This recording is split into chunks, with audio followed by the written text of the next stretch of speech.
Erased episode 6. Still in a weird spot of not fully understanding the mechanics in regards to our transferring back and forth between time, as well as raising plenty of more questions. The last episode really blew it open to be like, where are we going? Like, what is happening right now?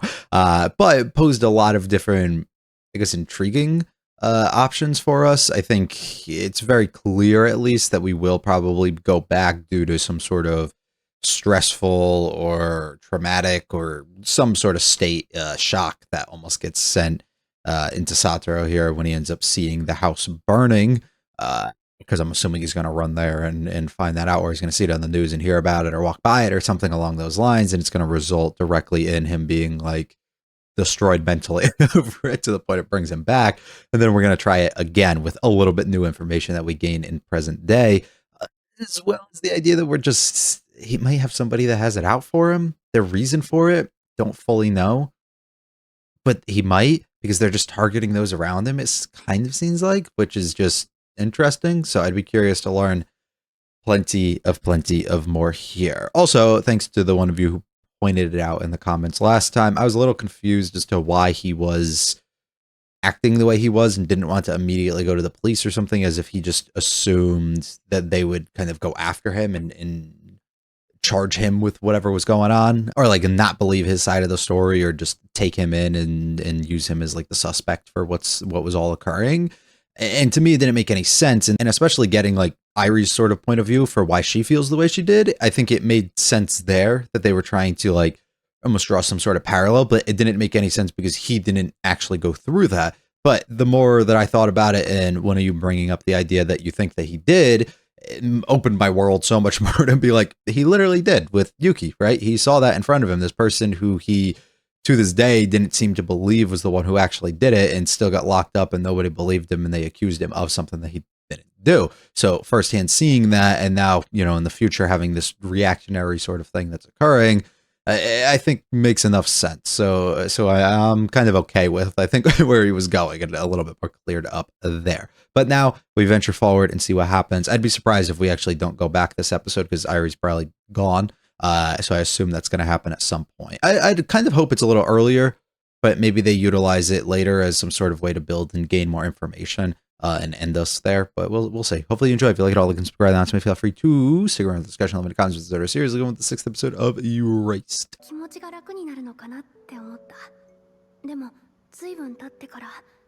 あの時どうして信じてあげられなかったんだろうって母が漏らしたの。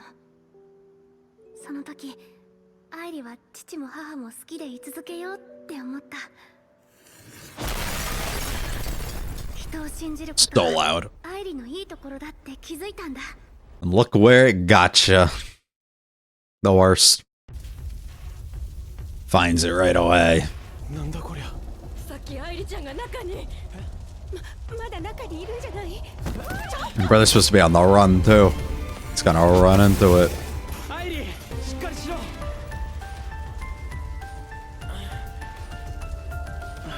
I swear she's gonna be okay, and they baited me with a death movie so bad.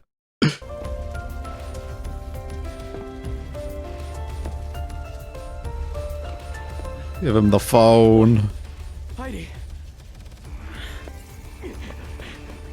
Wow. The last person I was expected to show up, I'm not gonna lie. Why was he in the area though? That's gonna make me feel a type of way. He never tried to.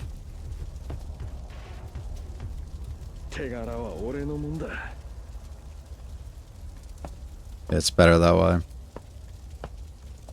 Where are you going? You gotta get out. Is the whole house not messed up? アイリは大丈夫だろうか。それにしてもあの火事、まさかあれも奴の仕業だってのか。そうだ。あの火事はアイリを狙った放火。しかもその犯人は俺だ。このメールを警察に見られないようにするために、アイリは。つまり、奴はもともとアイリの家を知っていたか。アイリをつけた。思っているより近いところに奴はいるのかも。探すんだ。俺が捕まるのが先か。奴を見つけ出すのが先か。 That's fun. 藤沼悟です。あんたが藤沼悟さんなら初めまして。お電話お待ちしておりました。Mm. ぜひ。ああ、ここはダメですよ。外で会いましょう。ああ、僕まだ名乗ってませんね。明日お会いした時に。あなたが藤沼幸子殺害の犯人かもしれないからですよ。Wait, what? やあ、悟君。こっちこっち。はじめまして。元テレビ石狩社会部の沢田。Yeah, we saw him. 本当に悟君だった。うん。お母さんの面影あるよ。あ。Yeah. あの人だ。Yeah. 警戒してきただろうけど、通報もしてないし、僕の方も君のお母さんを殺していない。僕を疑ってないんですか？もちろん。どうして？あの人は自分を殺すような息子を育てないからさ。Once again, placing a lot of faith in it's something. 連続で下手を打ってしまった自分の責任もあります。自分のせいなんて思うのは思い上がりってもんだべさ。は？幸子さんの言葉だけどな。Yeah. 僕の好きな言葉なんだ。That is what she said, right? 18年前の連続殺人事件。もちろん、白鳥准死刑囚は未だ犯行を認めていないよ。あれ、悟の言った通りだったわ。え？犯人は白鳥くんじゃない。It's been suspicious since the beginning. You know? Did you tell him? No, we gotta meet, right? Naturally. Yeah. But it's left it's left for us to find though. 昔の話をしようか。ひなずきかよちゃんの事件だ。That's the perfect place to be. Art's sick. 母とその彼氏から暴行を受け、物置に閉じ込められた。Yeah. 彼女はそのまま凍死。死体を隠蔽したと考えて、警察は一度かよの母と男に容疑をかける。だが実際は2日22時から23時の間にかよは物置から失踪していた。3日0時30分に失踪に気づいたかよの母は藤沼家に電話をしてさりげなく行方を探していた。 See if she was with you. 連れ去ったのは白鳥純。証拠の一つは物置の周囲に残っていたゴム長靴の足跡が白鳥家のものと一致したこと。Hi. 警察が公表している犯行手口は暴行を加えて気絶させ写真撮影を行う。業務用冷凍庫内にて霧吹きを使い急速に凍死させる。体温が20度に下がった時点で脳死。蘇生の可能性がほぼ30分ほど待ち、日の出前にひなずき家物置に凍死体を戻した。 That would make sense and all, but ゆきさんがそんなことするわけない。but that, ひな yeah. ずきかよ、杉田ひろみ、中西彩。3人の事件の少し前、隣の市でも誘拐殺人事件が起きているんだが、犯人はスピード逮捕され、白鳥純と同じく犯行を全面否認。さて、君の今の状況を含めて何か気づかないかい？ I don't. The only thing I know is they're all related to you. 実は一つ Or everybody keeps claiming innocence, I guess. ひなずきかよも幸子さんも Yeah, yeah, yeah. Okay, gotcha. 同じ奴に殺された。そいつが今この町に。相当狡猾な奴だよ。別の容 He waited all these years to strike again, though. 目撃証言も減り、現場の状況も変わっていく。 Yeah. 自分から捜査がどんどん遠ざかっていくわけだ。 Have a reversal from the first episode. 大げさだな。それより女子高生の方だ。共犯か。母親殺しに協力させて用済みになったら口封じか。ひでえ話だな。あんな娘を巻き込むとは。違う。愛梨ちゃん、君が謝ることはないんだ。そうよ。あんなストーカーに狙われていたなんて怖かったでしょ。 It's happening again. And nobody's gonna listen. They're gonna run with their own narrative. The worst. 違う。犯人の男は警察が追っている。怖がることはないんだよ。違うのに。 Hey, Larkin.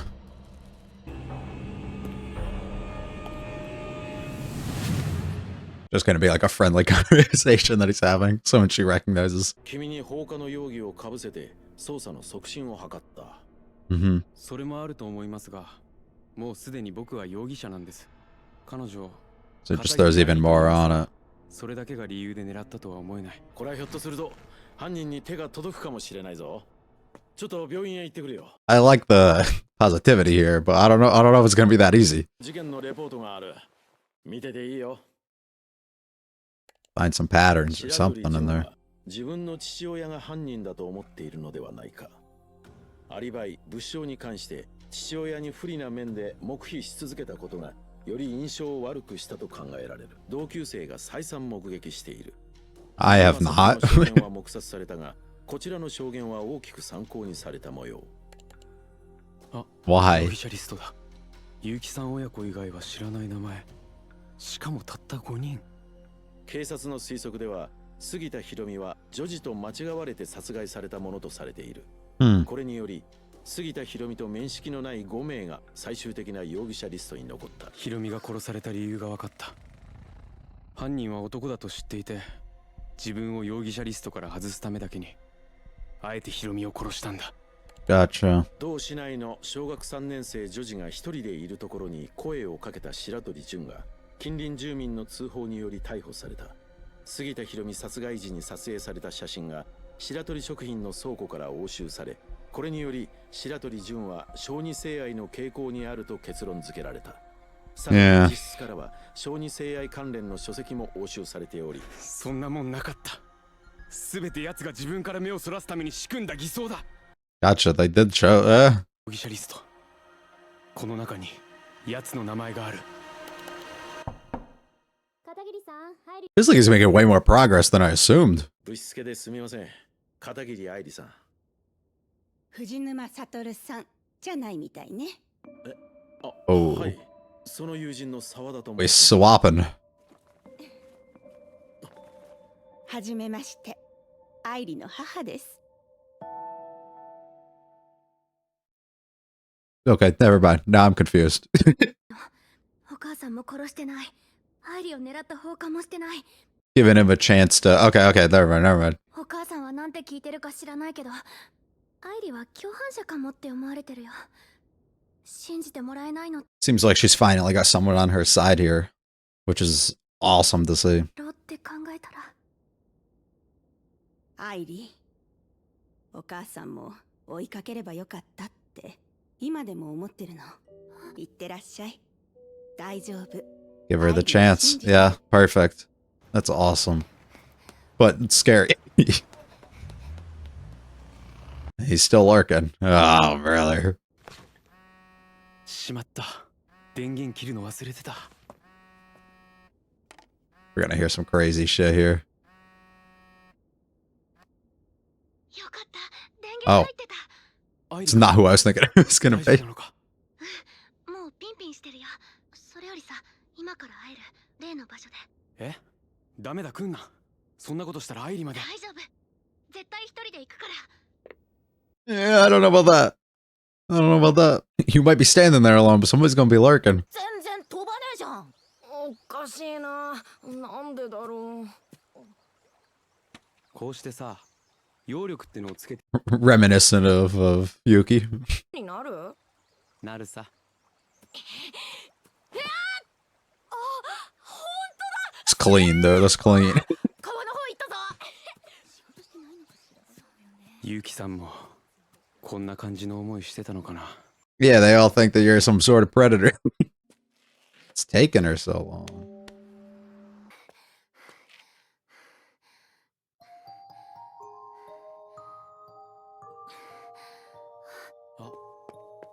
来たよ、サトルさん。うん、約束通り一人で来たよ。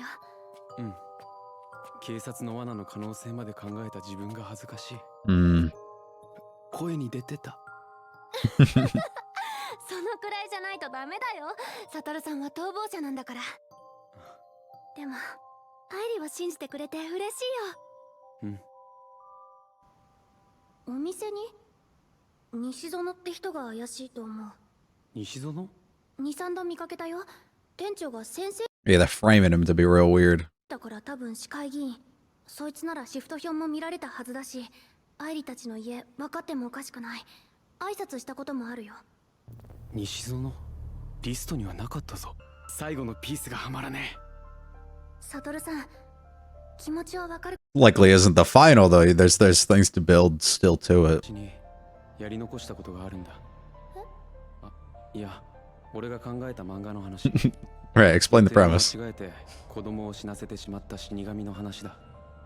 なんとか元に戻そうとしてあがいて、動けば動くほど関わる人たちが不幸になっていく。正しいことをしているつもりなのに自分が関わってしまうと他人が傷ついてしまう。It's just turning everything into a nightmare. 今のサトルさんみたいだって。Yeah, entirely based off of me, actually. アイリ傷ついてないし、他人がどうとかは死神の思い込みだよ。その死神はもっと自分を信じていいと思う。今目の前にあるのはきっと全部途中経過だよ。結末はもっと先のことで、まだ誰にもわからないんだから。 Sure. Once again, the positivity. 本当に君に会えてよかった。声に出てた。 3 times now, brother. Uh-oh. Uh-oh. Ah, should have known they've been following her, bro.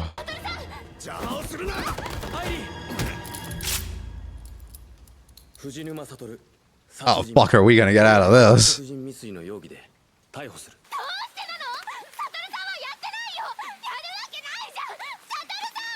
俺が今すべきことは。サトルさん、ごめんなさい。きっとこの人たち、私が連れてきちゃった。一人で来るって約束したのに。俺がアイリに与えたかったものを与えるんだ。アイリが俺にそうしてくれたように。こんな時ヒーローならなんて言うかな。一人ぼっちで戦うのって辛くないの？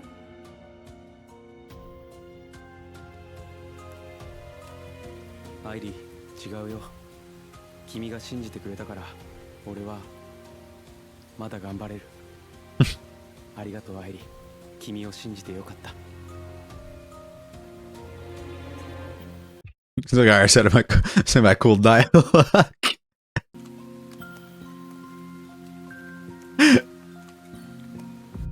Oh, brother.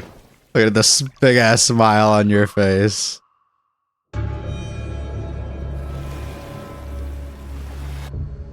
This is our reversal. To the past we go.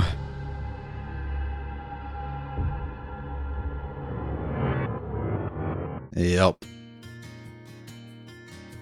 The mystery continues with potential large hints as to exactly who is involved, leaving motives and things completely unclear as well, and ending the episode in a spot that I felt was expected, us to go back at the end. While we didn't actually get to see it, presenting the idea, especially symbolism in regards to the butterfly of where we were headed and what's about to go down, makes enough sense. Touching on that first, I am curious how we handle it.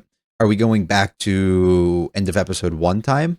Are we going back to where we initially left at the end of like the 4th or 5th episode, whatever it was?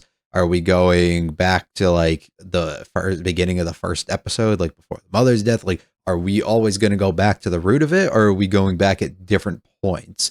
That would create an intriguing sort of thing where we can't possibly prevent the death or catch somebody prior to like the death actually occurring, which would make things really interesting and how they want to handle that. I think the best way to do something in a situation like that is to actually have us go back again to the beginning here, have us fail one more time, come back in the future, think that we've solved it, and then either be unable to go back or just be able to go back to the beginning of episode 1. So let history actually play its course in regards to somebody like Kaio, and then be able to come back in the future but change it in regards to your mother, like whatever's going on there. I think that that might be the strongest way to do it, because you can build an emotional connection in some sort of way with her and you know, the younger cast and everything, but you still let history play its course almost, and you don't change anything, and then you change things solely in the future here. But I can understand where people might not like that or might see it as weak. I just like the idea of like having that strength and emotion, and have him learn so much about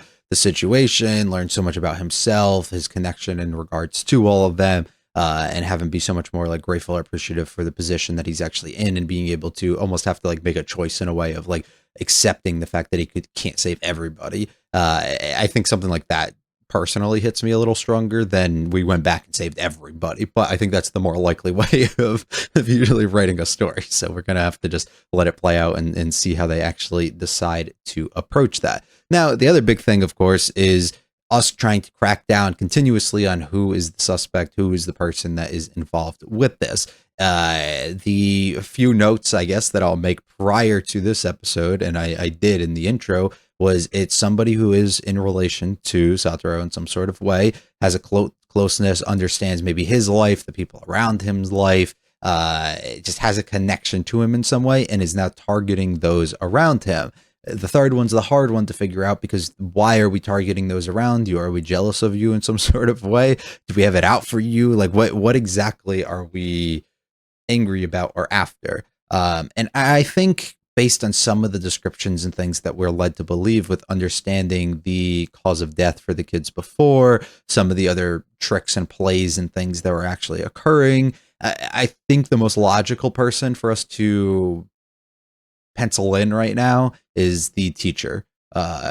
He's the initial suspect, I think, when we come into episode 2. Episode 1 doesn't really leave us suspicious, I think, of too many people, or really anybody, because we don't know anyone just yet. And I think episode 2 immediately raises flags when you get the teacher. Something seems a little off. And if we want to backtrack and recall some of the other things that have occurred with him in the past, right? The coincidence almost that we're aware of what's going on with like the home life with Kaio and her parents and the beatings and everything that she's kind of going through.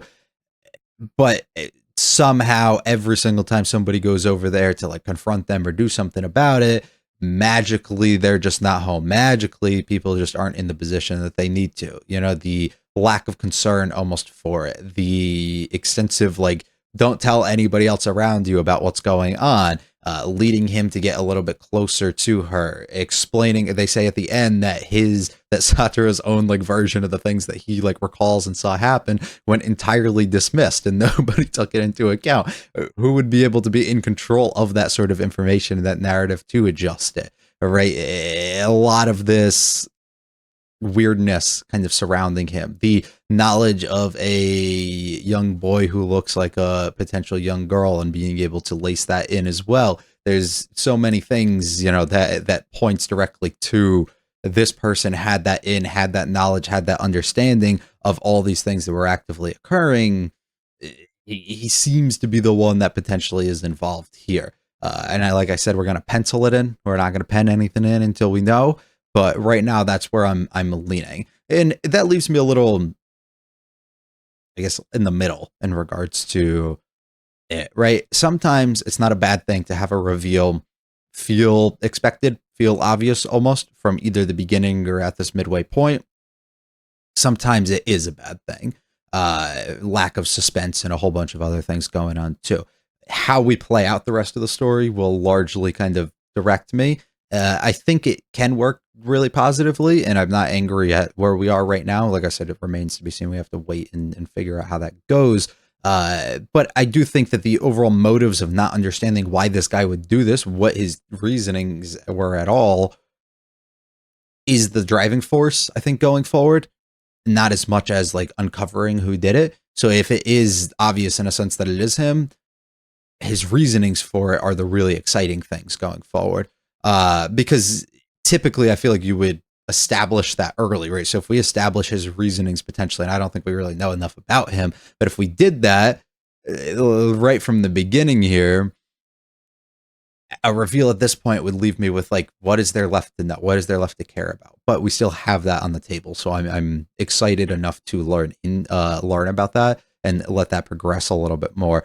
This is all under assumption too. It is him and it's not just somebody else entirely, which I guess possibly could be it. He goes through a list of potential people. And I think a lot of them are intended to throw you off, right? We talk about the manager's father. I just don't think there's enough of a connection or anything that like I would give two shits about if it was him. Like it just doesn't do anything for me because no establishment of him as a character up to this point. Same thing even with the manager, again, to see him like one or two times, like doesn't really do much of anything for me. I don't know. So I think, and then a bunch of other names that I don't think we were aware of. So I think that this would be the most understanding person that we could propose being the culprit here, and actually have them hold some sort of substance if that is the case. I mean, I guess you can play like weird stuff. We had the Satoru Mongo sort of thing that we were talking about throughout, or that they presented throughout the episode, of his way of almost reflecting on these situations in his own life and what's kind of going on, and expressing that outwardly without being like, I directly went back in time and stuff too, but having like his own little unique perspective on it. It could just play into some like really weird ass like time sort of thing where he's himself from other points in time that's able to travel and do these things, and is actually the one who's doing it, and he's trying to like correct or rewrite things that have happened, like murders and things that he himself has committed, which I think is just like something that's kind of crazy. I don't know why my mind just like every time I feel like these situations go on, I'm always thinking like, what if it's just you? Like, what if it's something with you coming back and like altering and changing things, and now it's like you trying to like correct and fix that. I don't know. I think that would be too much for my brain to handle. They tried to do something along those lines, so we're gonna stick with my general theory. But it would also like work towards, why is he on the crime scene at every single one of these situations that we keep encountering? You know, I think that would add up as well. Like, he's not going to be suspected if he's somebody who's on the inside observing all of these things. It seems like he has his ins as well with the police potentially. So I don't know. They show up to the home. Irie is in here. We go to save her. Look who conveniently is just sitting nearby. You know, we could chalk it down to a few things. He does seem kind of weird, right? He's definitely got something for Irie, which is weird in itself. But at the same time, maybe he was just being creepy and lurking, and he's around the home. Maybe he's just actually trying to set some other shit up, or he's involved in some sort of way too. I don't know why. Maybe he just lives nearby. We'll let it be. We won't read too much into it. Him being like, I'm going to take the fault, or I'm going to take all the credit here. I get it. I think it makes sense. It's kind of like lame, you know, fuck you. You're not really the hero that you're going to act like you are, but like, I get it. And especially from Satoru's perspective, you have to almost let that be the case, because you can't just outwardly get caught right now.